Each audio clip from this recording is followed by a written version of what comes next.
саламатсыздар ма балалар? Саламатсыз ба? Балалар, біз бүгін зерттеу алаңында тірі және өлі табиғатты зерттейтін боламыз. Табиғат дегеніміз не, балалар? Бізді қоршаған орта. Қарайсыздар, табиғат нешеге бөлінеді? Екіге бөлінеді. Қандай болып? Тірі және өлі. Ал тірі табиғатқа нелер жатады? Адамдар, жануарлар, өсімдіктер. Өлі табиғатқа нелер жатады? Ауа, су. Жарайсыздар балалар, өте жақсы. Енді біз зерттеу жұмысын ең әуелі өлі табиғаттан бастайық. Ең әуелі балалар, біз қазір алдымызда дорбашаны қолымызға алайық. Ауаны зерттеп көрейік. Осы дорбашаның үшін ауадан толтырып алайық. Ауаны толтырып алдық па балалар? Енді алдымызда таяқша жатыр. Бәріміз бірге алайық қолымызға. Дорбашамызды тесіп көреміз. Бірнеше жерін тесіп, енді дыбысын тыңдап қойайықшы. Ауа не істеп жатыр балалар? Сыртқа шығып жатыр. Қарайсыздар, ауа сыртқа шығып жатыр. Енді мынау не балалар? Түтікше. Алдымызға түтікшені алып, су құйылған ыдысты алайық.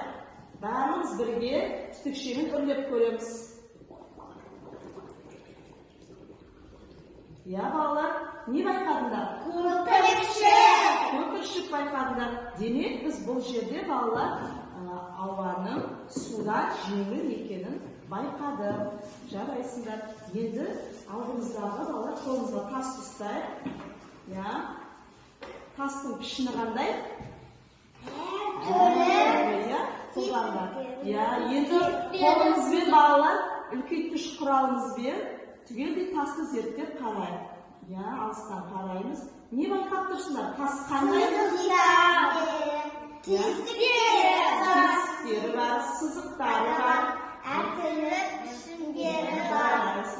Енді тасты сізге салып, үстінен су құйып көрейік. Үстінен су құйып көреміз.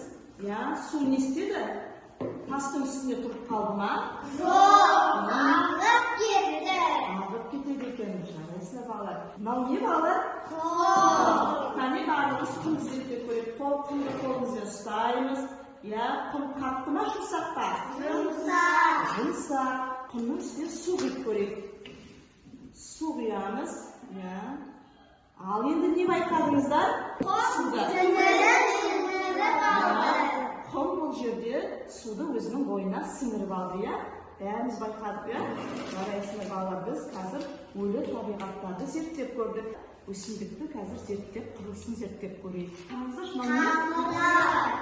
Дұрыс айтасыңдар, тамыры болады. Одан кейін не болады екен? Сабағы мен жапырағы.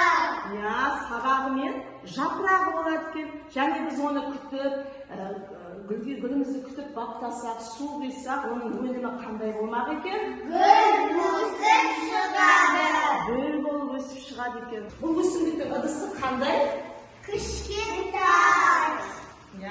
Өсімдіктің ыдысы кішкентай, тар болып тұр екен. Егер де сіздің аналарыңыз үстеліңізге, аяқтарыңызға тар киім кигізіп қойса, сендерге ыңғайлы бола ма? Ыңғайсыз болады. Яғни бұл өсімдікте де сондай. Қазір оның ары қарай өсуіне ыңғайсыз болып тұр екен. Қане барлығымыз мына жерде өсімдікті кең ыдысқа егетін боламыз. Мына жерде балалар тамыры, мына қарап тұрсаңыздар, тамыры бар, мынау сабағы, мынау жапырағы. Сала қойыңдар. Бұл жерде біз гүлімізді егіп жатырмыз.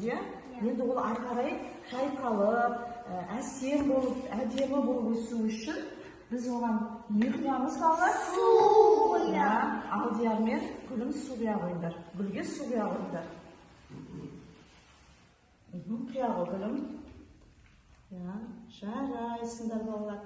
Балалар, біз бүгін қандай табиғатты зерттедік?